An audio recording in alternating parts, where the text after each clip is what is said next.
Good evening, everyone. It's me, Dr. Plague.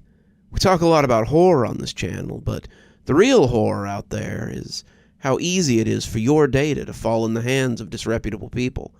That's why today's video is sponsored by Aura. While you're enjoying today's spooky video, data brokers, those things that go bump on the web, could already be selling your information to scanners, spammers, and anyone else who may want to target you. Your full name, email, home address, your health records, your relatives, they could all be out there. That's why I've been using Aura. Aura shows me which data brokers are selling my information and automatically submits opt-out requests, just for me. It was simple to use and very intuitive, and I had barely gotten out of the setup process, and it was already blocking over 20 data broker requests on my behalf. Aura protects your passwords, your banking information, everything you need for day-to-day online life. Cleaning up my information not only helps reduce the amount of spam I get, but it also protects me from hackers who could use my information to help them access my social media accounts, bank accounts, other sensitive information. Things like a certain YouTube channel that you all enjoy listening to so much. Aura also does much more to protect me and my family from online threats, the kind you can't see. It comes with other features like antivirus, VPN, password management, parental controls, identity theft insurance, and more, without having to download several different apps. It really is just that easy to set up, and best of all, I get everything at one affordable price. I hear you saying, but Dr. Plague, I have one or two of these tools already. But, dear readers, not having Aura is like locking the front door and leaving the back door wide open. Readers of my fine tales can tell you why that never ends well. Aura is always on, doing the hard work of keeping me safe so I can focus on other tasks like finishing my latest book or uploading my most recent video. I value my privacy, and I know you value yours. You can go to aura.com, that's AURA.com, to start your 2-week free trial. You can also check out the link below and start your free trial with Aura. So why not give Aura a try and protect yourself from the real monsters out there? The cigarette smoke chokes me, but I don't let myself cough. Instead, I keep it inside.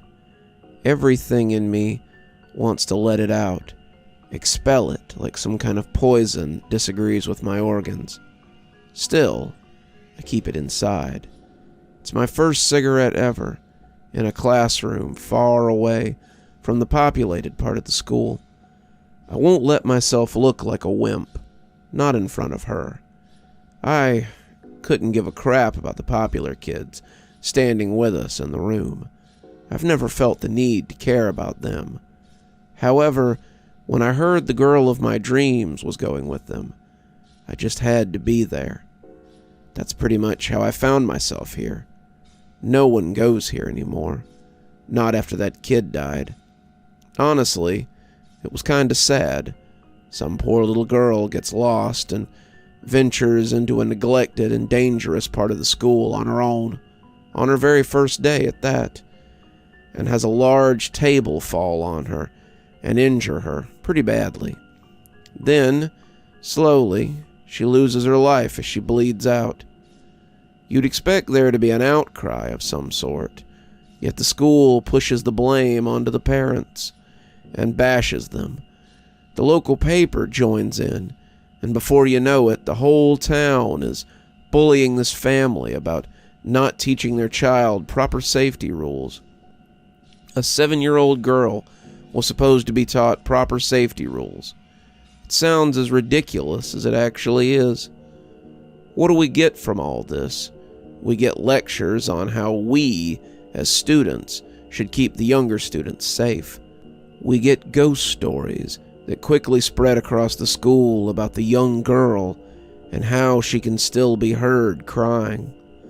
We get a special assembly today on the 1-year anniversary of her death, an assembly where we have a moment of silence for her. But don't worry, guys, refreshments are provided. Seems like everyone around here is an insensitive bastard.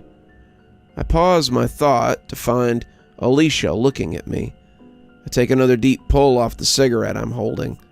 I take it better this time. I still feel the need to cough, but not as intense as before.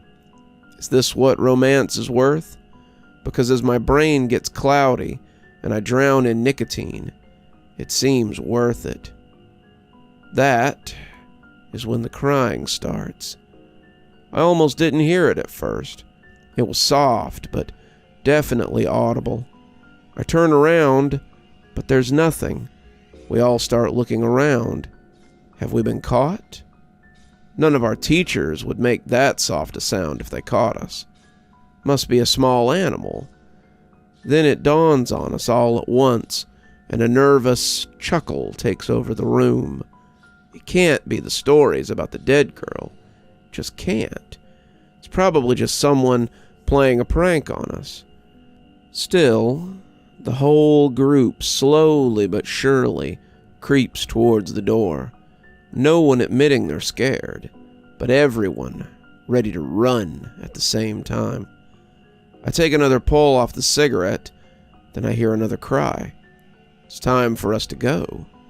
However, a thud behind us makes us turn around, and then a slam behind us makes us turn around again. Something distracts us, something in the dark of the room, just long enough for us to turn away from the door, long enough for it to slam shut. We're all trapped now. Everyone's scrambling, trying to open the door. The cool kids are still nervously chuckling, thinking it must just be the wind.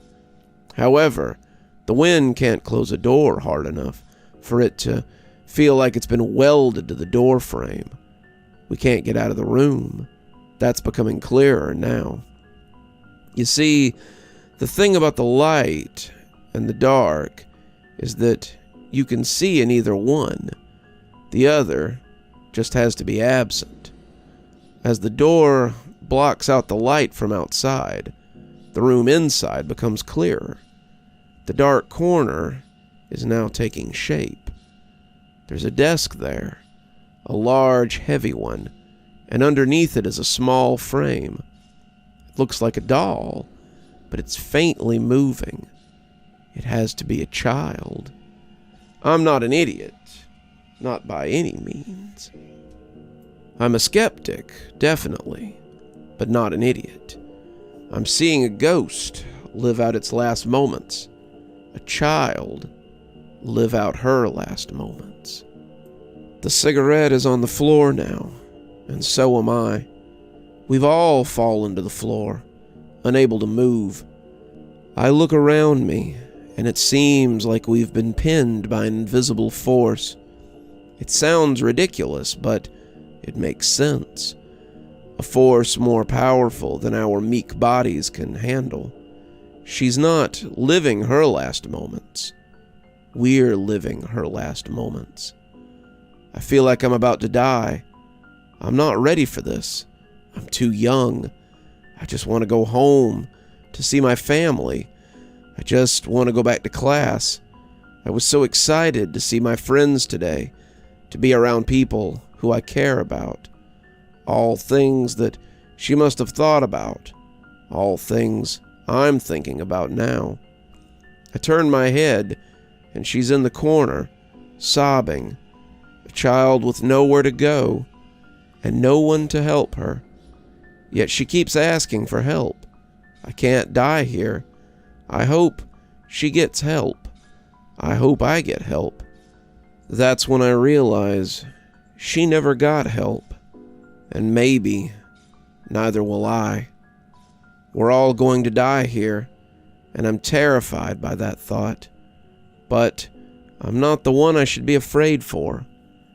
My life, as scared as I am, doesn't matter. I should be helping the one that looks at me and sees me as someone older, someone who could have helped her. I turn to her and look in her eyes. into the eyes of the dying child and speak to her. "It's going to be okay," I say to her. It's all I can say with the weight on my chest. It's all I need to say. She stops sobbing and looks at me, almost as if she trusts me. I wish I could help, but I can't. The weight is now off my chest. Every one of us is able to get up. Every one of us is able to leave. And so is she. She disappears. I hope that it knows that wherever it's going to be okay. Outside the school, emergency services are waiting. Apparently, the same thing happened to every single person in school. They didn't see the ghost, but they did feel pinned down. Authorities are blaming it on a gas leak from years of neglect by the people in charge. When I hear that, I start to chuckle. I wonder who they're going to pin the blame on this time. You're still here. Thanks so much for joining us for tonight's spooky tale. If you'd like a little bit more spooky in your life, why not click on one of the videos that appears at the end of our story? Or maybe head on over to one of our playlists where you can get your fill of spooky content. If you like your spooky a little more tactile, I've got a new book that's come out. If you'd like your own copy, there's a link below in the description where you can get your own copy of my spooky book. If you like what you see here on the channel and think you might like to support in a more monetized way, then why not come over to Patreon or become a member on YouTube? Speaking of, let's go ahead and thank our members now.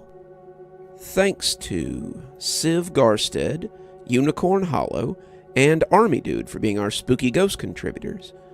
Thanks to Janet, Lee Kendall, Saikat, Ronda J, Sue Casper, and Valinar for being our spooky skeleton contributors. Thanks to Oh Snap, Hi Stacy, Winter, Xaronan, Stephanie Carrington, Tyler Parker, Cinnamon Fox, Grim Reaper, and TomBoiTopUwU for being our Ghostly Reader tier contributors. And thanks to Scott Donahue for being our Ghostly Writer tier contributor. Thanks, everyone. We just couldn't do the show without you. If you'd like to support the channel, then come on down to Patreon or become a member on YouTube. Spooky Skeleton tier contributors, that's our $5 tier, get their spooky 12 hours early at 8:30 a.m. as opposed to 8:30 p.m. My time, of course. And while Ghostly Reading is only a tier that's available on Patreon, you get a signed copy of my book anytime I write one on your doorstep in, hopefully, a timely manner. If you'd like a book, we have many on Amazon. I've got links below if you'd like to follow those. Should get you to my page so you can buy any one of my 8 books I believe we're up to now. I'm sure they'd look really nice on your shelf, and I'll sign them for you if you can find me out in the wild. And as always, thanks for stopping by. Dr. Plague, signing off. Have a wonderful evening.